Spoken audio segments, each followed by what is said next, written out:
Hello hi friends, welcome to our channel. ఇక్కడైతే నేను చిన్న హెల్త్ టిప్ చెప్తానండి. ఇదైతే దగ్గుకి చాలా బాగా పనిచేస్తుంది. ఇప్పుడు వర్షాలు పడుతున్నాయి కదా, పిల్లలకి దగ్గు జలుబు లాంటివి వస్తూ ఉంటాయి. ఈ టిప్ అయితే చిన్నప్పుడు మా అమ్మ మాకు యూజ్ చేసేదండి. ఇది బాగా రిజల్ట్ ఉంటుంది. ఇక్కడైతే నేను ఒక చిన్న వెల్లుల్లి తీసుకున్నాను.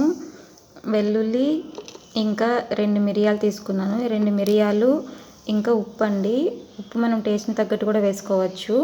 ఇది వేసేసుకుని 3 మెత్తగా దంచేసుకోవాలండి. చిన్నగా బరకైనా పర్వాలేదు. దంచుకున్న తర్వాత ఇలా చిన్న ఒక ముద్ద అవుతుంది చూడండి. ఇలా ఒక చిన్న ముద్దలాగా అవుతుంది. ఈ ముద్దను మనము డైరెక్ట్గా అయినా తినేయచ్చు. లేదు కారం అనిపిస్తుంది, ఘాట్ అనిపిస్తుంది అంటే తమలపాకు ఉంటుంది కదా, ఆకు వేసుకుంటారు. తమలపాకులో పెట్టేసి నమిలి మింగేసి అంత ఘాట్ అనిపించదండి. పెద్దవాళ్ళైతే ఈజీగా తినేయచ్చు. పిల్లలైతే కొంచెం ఇబ్బంది పడతారు కదా, పిల్లలకి ఇలా చిన్నగా ముద్ద చేసి ఒక టాబ్లెట్ లాగే మింగించేయండి. ఇదైతే చాలా బాగా యూజ్ అవుతుంది.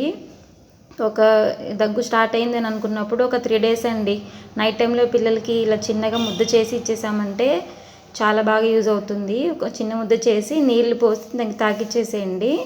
బాగా యూజ్ అవుతుంది. ఒక 3 days ఇవ్వండి, రిజల్ట్ ఖచ్చితంగా ఉంటుంది.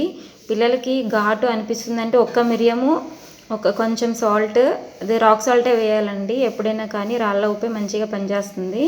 రాళ్ళ ఉప్పు ఇంకా ఒక వెల్లుల్లి, ఒక మిరియం గింజ వేయండి చాలు. చిన్న ముద్ద చేసి ఇలా నోట్లో వేసేసి పిల్లల్ని మింగించేయండి. టాబ్లెట్ మింగించినట్టు మింగించేసేయండి.